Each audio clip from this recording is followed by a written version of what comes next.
This video, you're going to learn how to draw Lewis structures for covalent molecular compounds. The SOL related to this video is shown. I want to take a moment and apologize right now for the length of this video. There was no way around it. I had to do it.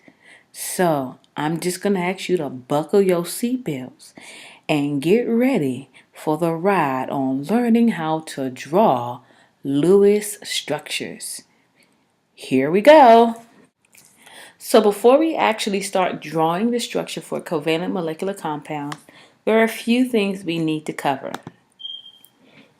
We talked about the octet rule earlier. And one of the things that we said is that some elements will share their valence electrons in order to fulfill the octet rule. When elements are sharing their valence electrons, they are forming what is known as a covalent bond.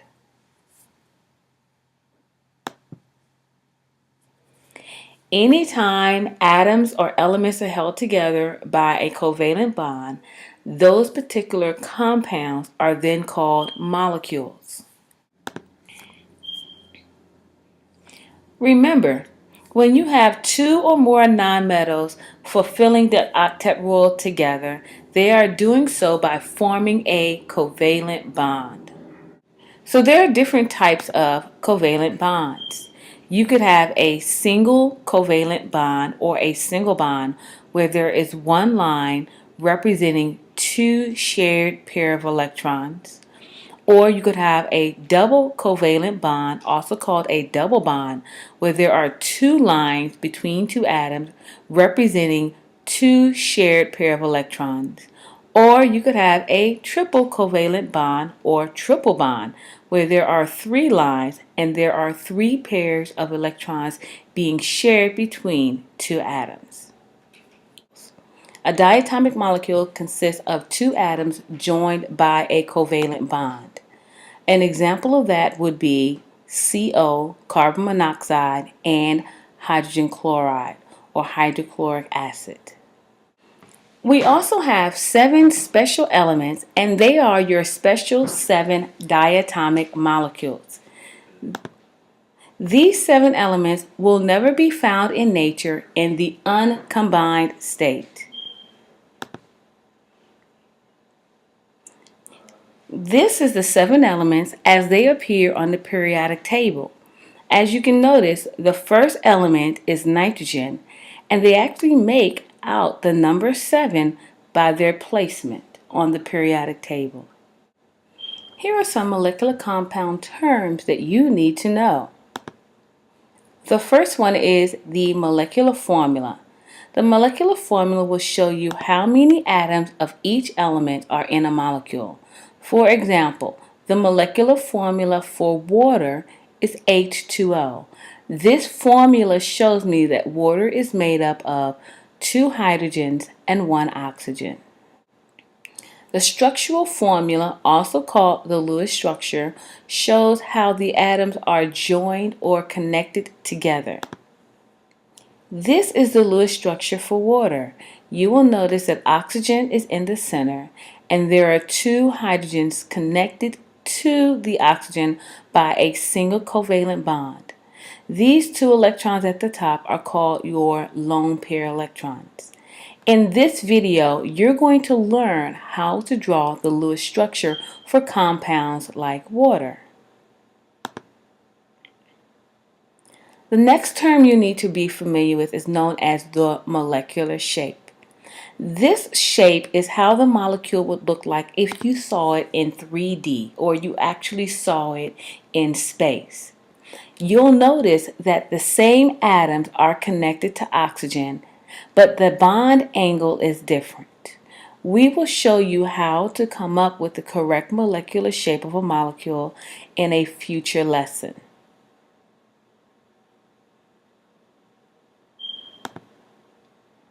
And then finally, the molecular geometry is the name of this shape that is based off of the VSEPR or the valence shell electron pair repulsion theory.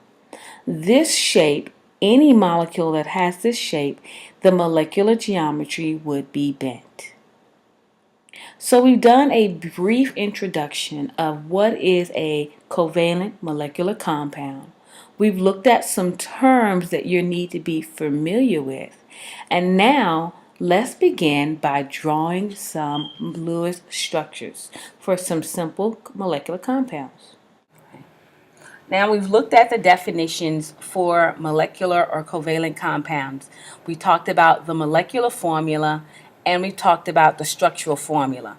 Now we're going to learn how to draw the structural formula, also known as the Lewis structures, for some simple compounds.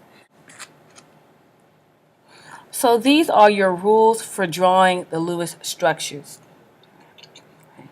While doing this, you're going to need several things. First, you're going to need the sheet of rules that you obtained from me in class. And you're also going to need a periodic table of the elements. Let's get started. So the first compound that we're going to draw the Lewis structure for is methane. Remember, methane is the simplest hydrocarbon. And let's write the formula for methane. Remember, the prefix meth means you have one carbon atom, and the suffix ane means you're going to need to use the equation, and I'll write it over here, CxH2x plus 2 in order to figure out the formula. Remember, the x is going to be equal to the value for the prefix. So since meth is equal to 1, x is going to be equal to 1. When I plug 1 into this equation, the formula for methane would be CH2 times 1 is 2 plus 2, 4. Remember, we don't write the 1, it's understood. So the molecular formula for methane is CH4. Now remember, molecular formula just shows you the type and the number of atoms in that particular molecule. Methane is composed of one carbon atom and 4 hydrogen atoms. But now we're going to learn how do we determine the actual structure of this molecule. Using your rules for drawing Lewis structures, we're going to follow these steps and we're going to come up with the actual structural or Lewis structure for methane. So step 1 tells you to find the total number of valence electrons for all atoms in the molecule. If the molecule is a cation, that means positively charged, you're going to subtract the charge from the total number of electrons available. If the molecule is an anion, which means it's negatively charged, you're going to add the charge for the total number of electrons available. Well, methane is not a cation or an anion, so we don't need to do that. How do we get the total number of valence electrons? What you're going to do for step 1, you're going to list all the elements that are in the molecule. Methane has carbon and hydrogen. How many carbon atoms do we have in the methane molecule? There is 1 carbon atom and there are 4 hydrogen atoms. Now, using your periodic table, determine how many valence electrons does carbon have. Well, carbon is right here on the periodic table, which is group 4. Remember, the group number can determine the number of valence electrons. Carbon has 4 valence electrons. So I'm going to say 1 times 4, and this little e with a dash represents electrons. We'll do the same thing for hydrogen. Hydrogen is in group 1, which means it has 1 valence electron. So 4 times 1 electron. Structure. In other words, what we're saying is there's 1 carbon atom in the methane molecule, and this carbon will donate 4 electrons to the structure of this molecule. And there are 4 hydrogen atoms, and each one will donate 1 valence electron to trying to come up with the structure for this molecule of methane. Let's add up our numbers so we can get our total number of valence electrons. So we have 4 electrons from carbon. There are 4 electrons from hydrogen. There's a total of 8 electrons in this entire structure. Now let's go look at rule number 2, which says you're going to arrange your atoms often around a unique or an underlying central atom, remembering the following. Hydrogen will only bond to one other atom.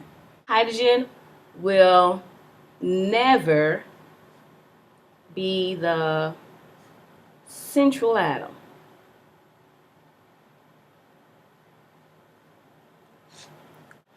Keep this in mind. If carbon and its members of its families are the central atom, it has the ability to bind to 4 other atoms.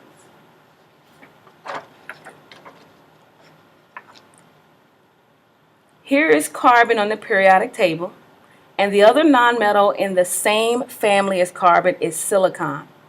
When it forms a covalent bond, if carbon or silicon are the central atom, they can form 4 covalent bonds.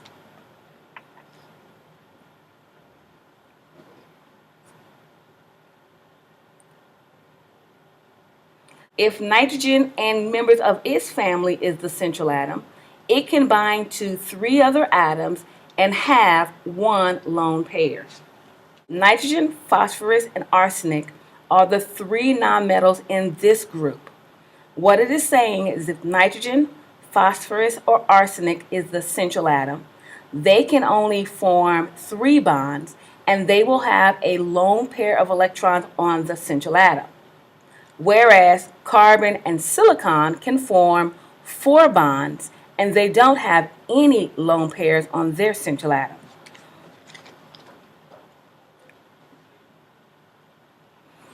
If the central atom is oxygen and members of its family, it will bind to 2 other atoms and have 2 lone pairs. This means when oxygen, sulfur, or selenium are the central atoms, they can form 2 bonds, and they will have 2 lone pairs of electrons on the central atom. So to summarize these rules using the periodic table, if carbon and silicon are the central atoms, they can bind to 4 other atoms. If nitrogen, phosphorus, or arsenic are the central atom, they can bind to 3 other atoms, and nitrogen, phosphorus, or arsenic will have a lone pair of electrons on the central atom.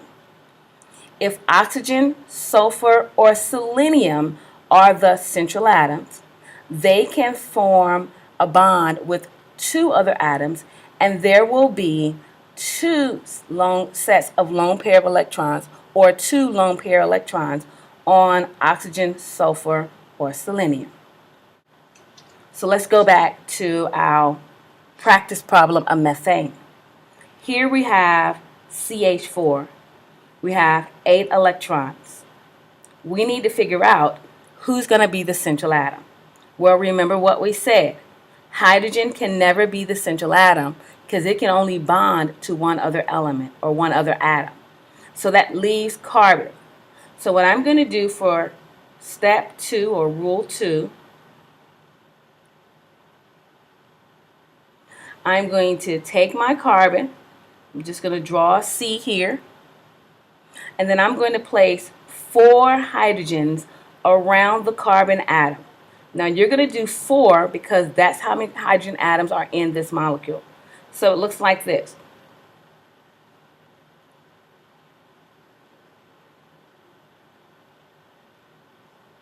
So we've just completed step 2.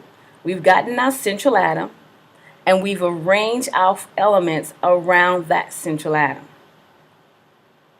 Step 3 says, draw single bonds connecting the atoms. Each single bond represents 2 shared electrons. So for step 3, we're going to draw a line and we're going to connect our side atoms or our outer atoms to the central atom. This line represents a single covalent bond. A single covalent bond means that which means carbon and hydrogen are sharing 2 electrons. Another way that you can draw this, you can have carbon, your 4 hydrogens surrounding the carbon atom. And instead of using a line, you can use 2 dots.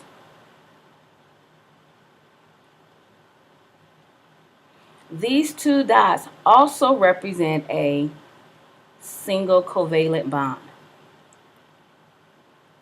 Step 4 says, fill the octets around all atoms with lone pairs of electrons, excluding hydrogen atoms, which only need 2 electrons. So when they're talking about in step 4, about fill the octets, you want to make sure that each element has 8 electrons around it, with the exception of hydrogen, which only needs 2. So we're just going to count our electrons that are surrounding each element.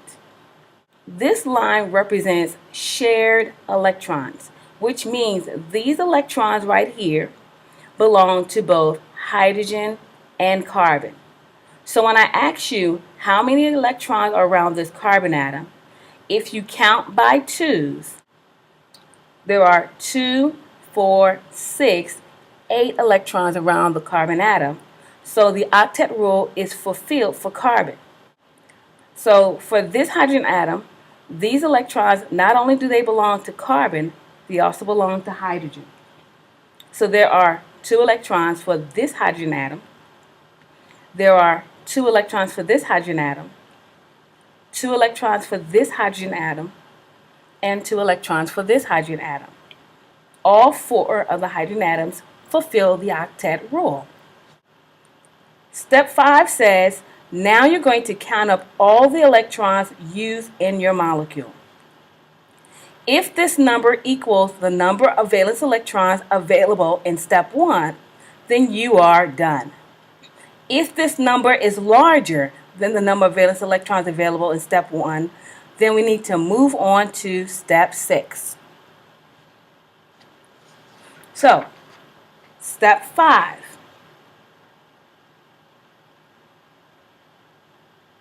We're going to count the total number of electrons that are being used in this structure. We have 2, 4, 6, 8 electrons used. We're going to compare the number of electrons in step 5 to the number of electrons from step 1. Step 1 says we could only use 8 electrons, and step 5 says we've used 8 electrons. Now carbon and the 4 hydrogen atoms fulfill the octet rule. So this would be the Lewis structure for methane.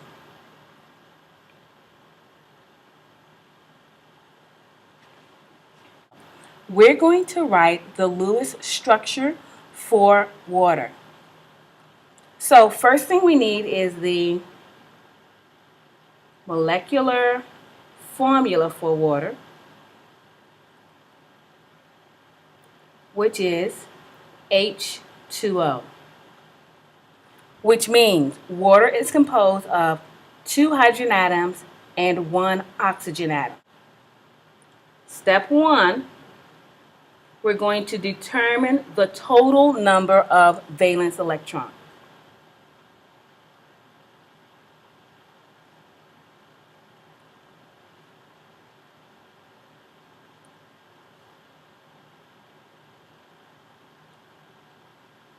All right.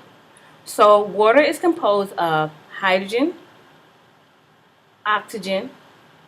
There are two hydrogen atoms, and there is one oxygen atom. Look for both elements on the periodic table to determine the number of valence electrons. Oxygen is in group 6, so that means it has 6 valence electrons for a total of 6 electrons. Hydrogen is in group 1, so that means it has 1 valence electron for a total of 2 electrons. We add up the total number of electrons from each atom. So we have a total of 8 electrons in this particular structure.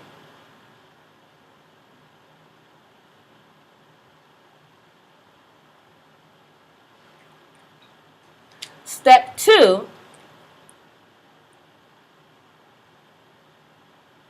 you're going to arrange your atoms around the central atom.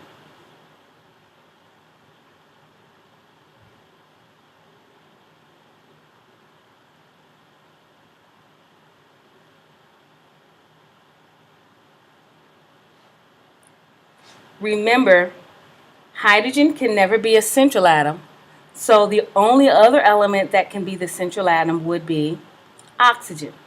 So I'm going to put oxygen here,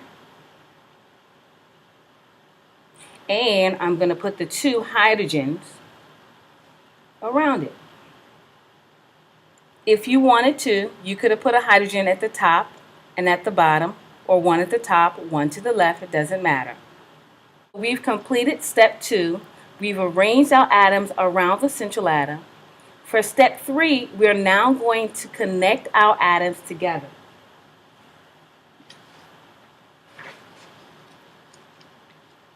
But I want you to keep in mind, oxygen is our central atom, and it says when oxygen is the central atom or one of its family members, it can bind to 2 other atoms and it will have 2 lone pairs on the central atom.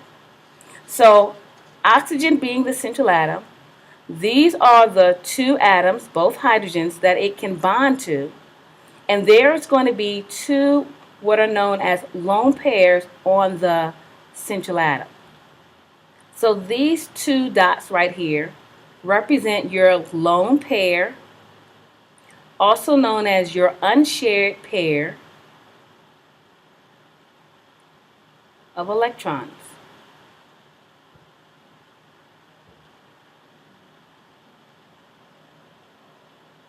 And we call these unshared or lone pair electrons because these electrons belong solely to oxygen. Whereas the lines right here represents a single covalent bond. And these electrons right here are shared. The 2 electrons that this line represents are shared between both oxygen and hydrogen. Step 4.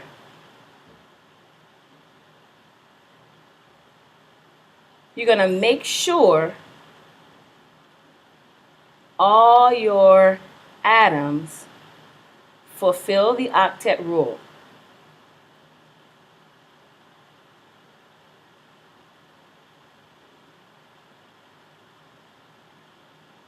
So we're going to count how many electrons are around each element. All elements need to have 8 electrons with the exception of hydrogen that only needs 2. So this oxygen atom, there are 2, 4, 6, 8 electrons around this oxygen atom, so it does fulfill the octet rule. And each hydrogen has 2 electrons that it's connected to, so they fulfill the octet rule. Then step 5, you're going to count up the number of electrons that were used in the entire structure and compare the total number of electrons to step 1. So for step 5, we're going to compare the total number of electrons used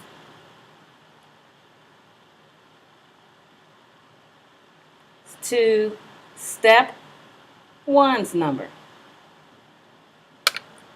So we have 2, 4, 6, 8. We've used 8 electrons. We were supposed to use 8 electrons. Each element fulfills the octet rule. So we know that this, and I'll rewrite it again,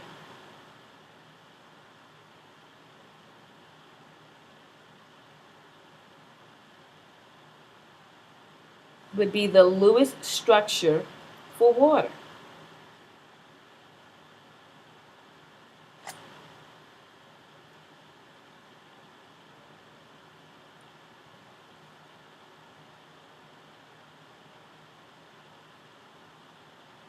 Our next practice problem will be for carbon dioxide. What is the Lewis structure for this molecule? Well, first we need the molecular formula for carbon dioxide, which happens to be CO2.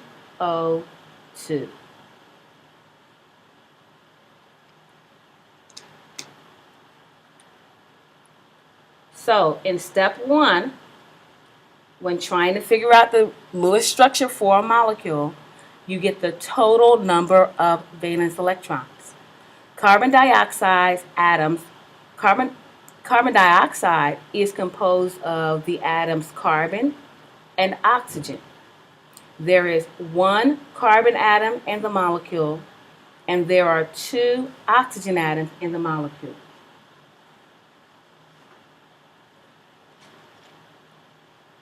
When we locate these elements on the periodic table, carbon is in group 4, so it has 4 valence electrons for a total of 4 electrons.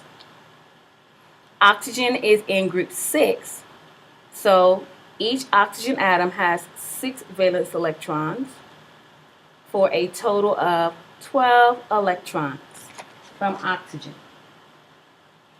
The total number of electrons in this structure from both carbon and oxygen in carbon dioxide would be 16 electrons.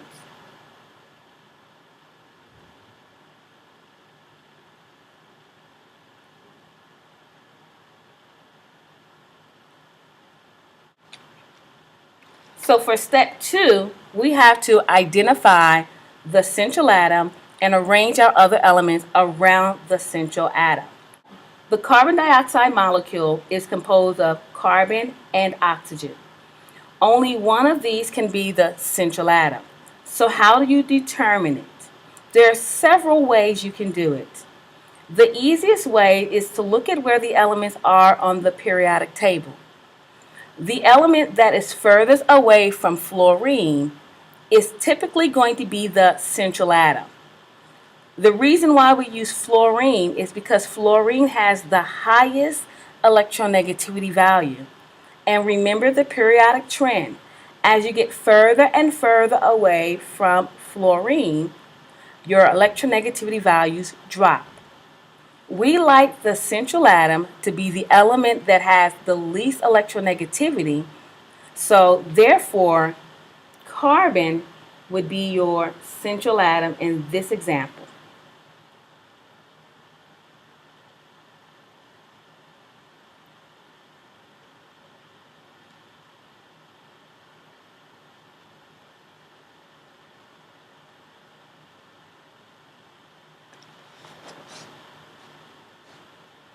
So if carbon is my central atom, I'm going to place my oxygens around it.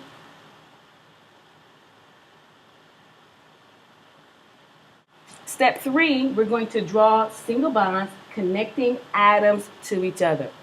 So we have a single bond here, and we have a single bond here. And then in step 4, we're going to add lone pair of electrons to any element that does not already have 8 electrons around it, or that does not fulfill the octet rule. Well, this carbon has 2, 4 electrons. It needs to have 8. So I'm going to add 1 pair, 2 pair of electrons around this carbon atom. So there are now 2, 4, 6, 8 around this carbon. And for the oxygen, there are 2 electrons. It needs to have 8. So I need to add 3 lone pairs of electrons around each oxygen atom in order for it to have 8 electrons. So now both oxygens and carbon fulfill the octet rule. Step 5 tells you to count up all the electrons that were used and compare it to the number of electrons in step 1. Well, when we count up these electrons in this structure, there are 2, 4, 6, 8, 10, 12, 14, 16, 18, 20. There are 20 electrons in this structure, but we were only supposed to use 16. We used more electrons than we were allotted. Step 5 says if the number of electrons used is larger than the number of electrons available in step 1, move on to step 6. Step 6 says to decrease the number of electrons used to construct your molecule, you will need to use double or triple bonds to link your atoms. A double bond represents 4 shared electrons, while a triple bond represents 6 shared electrons. By adding 1 double bond, you're going to repeat steps 4 and 5. If the number of electrons used is still too large, repeat again using either another double bond linking different atoms or a triple bond.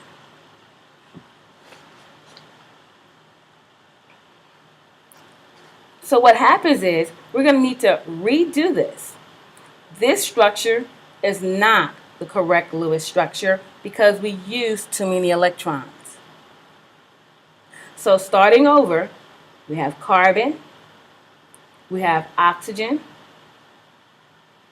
and another oxygen.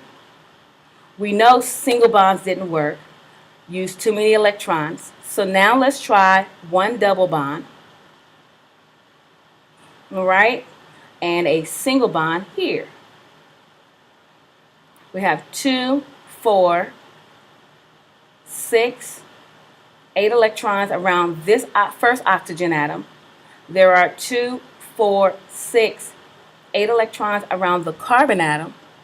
And there are 2, 4, 6, 8 electrons around the second oxygen atom. Now, everybody fulfills the octet rule, and we've used 2, 4, 6, 8, 10, 12, 14, 16, 18 electrons here. Well, we're only supposed to use 16, so we still have used too many electrons, which means this isn't the correct Lewis structure. So what they tell you to do is try another double or triple bond. And this is basically just trial and error. You keep moving those electrons around until everybody fulfills the octet rule and you don't exceed the number of electrons you calculated in step 1. So here we're going to do a double bond between carbon and the first atom, a double bond between carbon and the second atom. This second oxygen atom has 2, 4, 6, 8 electrons.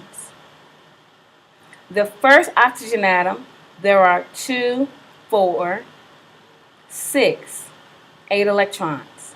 And this carbon atom, there are 2, 4, 6, 8 electrons around it. The total number of electrons used would be 2, 4, 6, 8, 10, 12, 14, 16. This This structure uses 16 electrons and all the atoms fulfill the octet rule. Therefore, this would be the Lewis structure for carbon dioxide.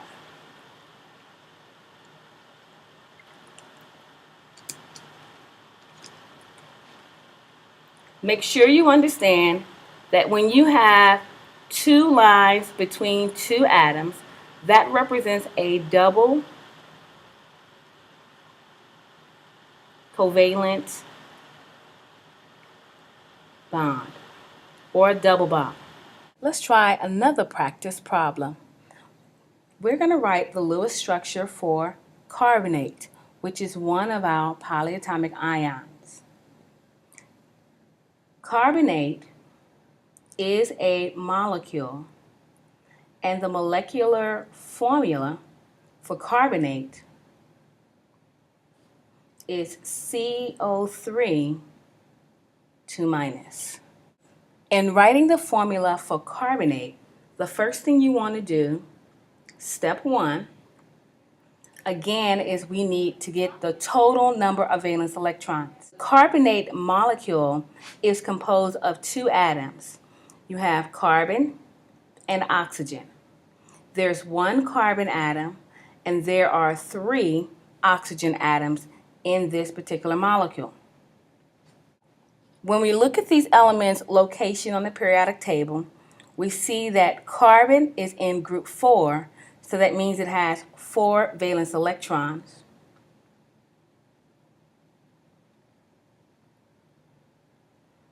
And oxygen is in group 6, which means it has 6 valence electrons, for a total of 18 electrons from oxygen. The total number of electrons in this structure would be 22 electrons. However, we need to remember that carbonate is an ion. It has a 2 negative charge, meaning it has gained 2 electrons. So in Rule 1, it says, if the molecule is an anion, meaning it's negatively charged, like carbonate is negatively charged, you're going to add the charge to the total number of electrons available. So we have 22 electrons available so far. We're going to add 2 electrons to this total. So the entire structure will have a total of 24 electrons.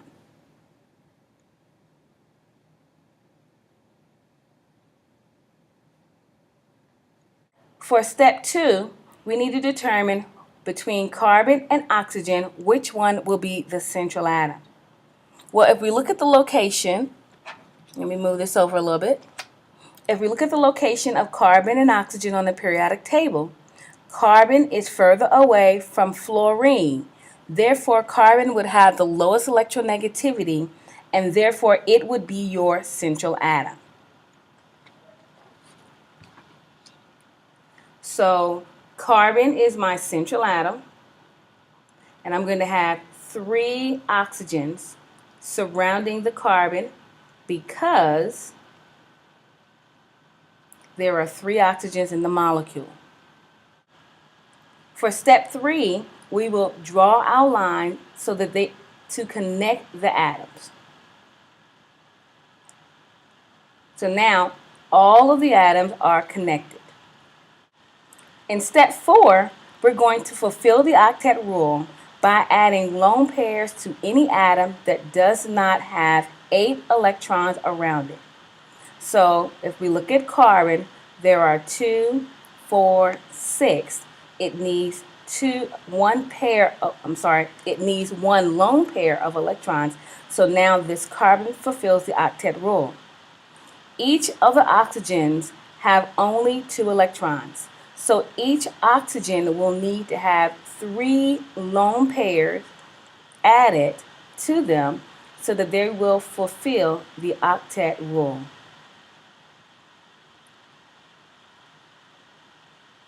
Now, Every atom fulfills the octet rule.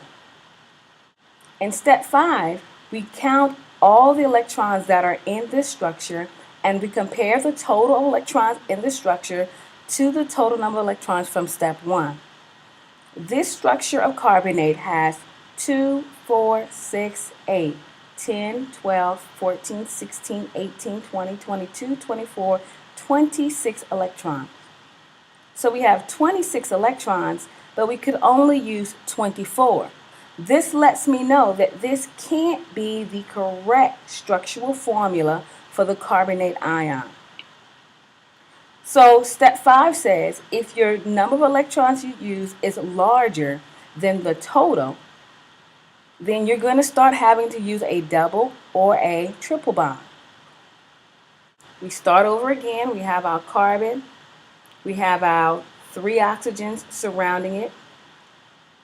And for one of these carbon and oxygen atoms, we're going to do a double bond. So we'll make a double bond right here. And then all the other carbon and oxygen elements will have a single bond. Then we go back to step 4. We're going to add lone pairs to any element that does not have 8 electrons so that those elements will fulfill the octet rule. The oxygen that has a double bond, there are 2 4 electrons, so we need to add 2 lone pairs. This carbon, there are 2, 4, 6, 8 electrons around it. It already fulfills the octet rule, so we don't need to add any lone pair electrons. The last 2 oxygens that are connected to carbon, neither one fulfill the octet rule. They are both short 6 electrons. So I'm going to add 3 lone pair electrons to each oxygen atom. Now, all 3 oxygens and the carbon atom fulfill the octet rule. Step 5, we want to count the total number of electrons used. There's 2, 4, 6, 8, 10, 12, 14, 16, 18, 20, 22, 24.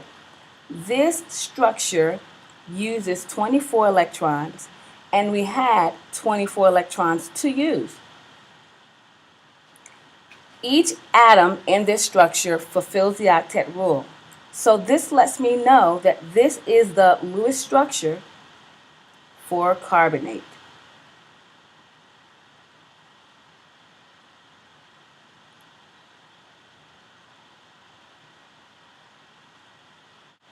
One more thing. Once you have drawn the Lewis structure for a polyatomic ion, you will then need to take and put brackets around the entire structure. And whatever the charge is, you're going to write that charge on the outside. This explains why you have 2 additional electrons within your structure. For problem 5, we're going to write the Lewis structure for ethine, which is one of your hydrocarbons. Let's review and figure out the molecular formula for ethine. Remember, in hydrocarbons, if the prefix is F, that lets you know that there are 2 carbon atoms in the molecular formula. And the suffix "ine" lets you know that the equation you're going to use would be CXH, 2x minus 2. So, if X is going to be equal to the number of carbon atoms, which is 2, the formula for ethine would be C2H.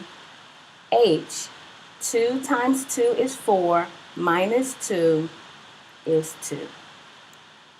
So the molecular formula for ethine is C2H2.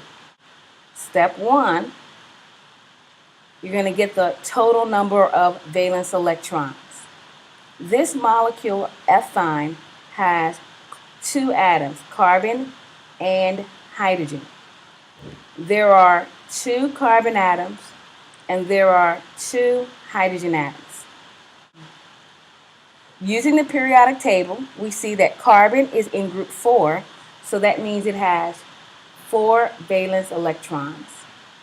for a total of 8 electrons from carbon.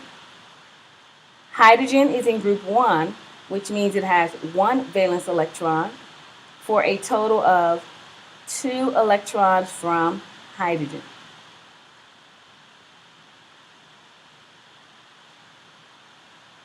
The total number of electrons in this molecule would be 10 electrons.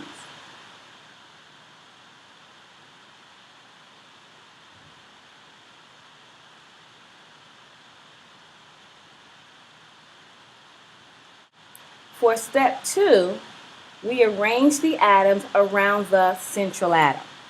Remember, hydrogen can never be the central atom, so that means we have carbon. In this particular situation, we have 2 carbon atoms. So what you're going to do is you're going to put both carbons side by side, and you're going to split the hydrogens between the 2 carbon atoms. So one hydrogen is going to be connected to the first carbon, and the second hydrogen atom, you're going to attach it to the second carbon. For step 3, you're going to draw a single line connecting the atom.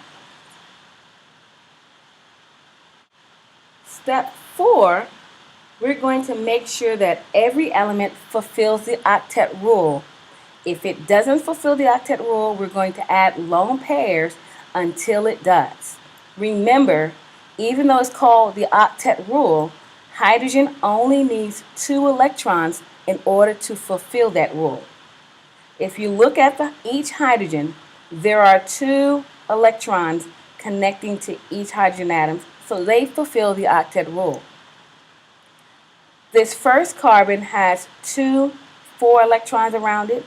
It needs to have 8, so I'm going to add a lone pair to the first carbon.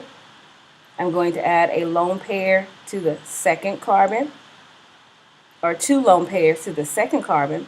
So I've added 2 lone pair of electrons to both carbon atoms. In step 5, we're going to count how many electrons are in this structure, and we're going to compare that number to the number in step 1. We have 2, 4, 6, 8, 10, 12, 14 electrons in this structure, and we're only supposed to have 10. This lets me know that this can't be the Lewis structure for Fi. Step 5 says if you use more electrons than you're supposed to use, then you're supposed to try either a double. Let's try this molecule again. We have our 2 carbons. We have our 2 hydrogens. Now we're going to draw a double bond somewhere between these atoms. But wait a moment. I need you to remember that hydrogen will only bond to one other atom. So let me draw it up here. If we were to put a double bond between carbon and hydrogen, this would be 2 bonds that hydrogen is formed. But as the rule says in step 2, hydrogen can only form 1 bond. In other words, hydrogen will never be a part of a double bond, nor will it be a part of a triple bond. Hydrogen can only form or be a part of single covalent bonds. So there can only be a single bond between this carbon and hydrogen, and if there can only be a single bond between this carbon and hydrogen, the only other place I could put a double bond would be between the 2 carbon atoms. We're going to make sure everybody fulfills the octet rule, which is step 5. That's 2, 4, 6. I'm going to add a lone pair of electrons to each carbon atom so that they fulfill the octet rule.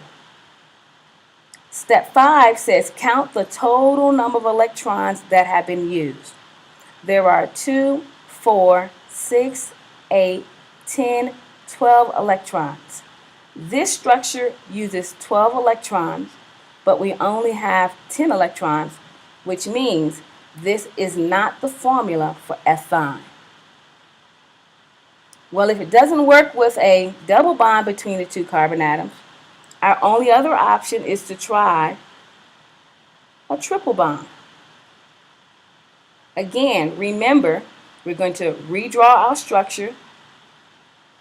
Hydrogen can only be connected with single bonds, so the triple bond has to go between the two carbon atoms. Step 4, you're going to count the number of electrons around each atom. Hydrogen, there are 2 electrons for it. For carbon, there's 2, 4, 6, 8 electrons around the first carbon atom. There's 2, 4, 6, 8 electrons around the second carbon atom. All the elements fulfill the octet rule, and the total number of electrons that were used is 2, 4, 6, 8, 10 electrons. The total number of electrons we were supposed to use is 10. So, because all the elements fulfill the octet rule and we only use 10 electrons, this would be the Lewis structure for ethine.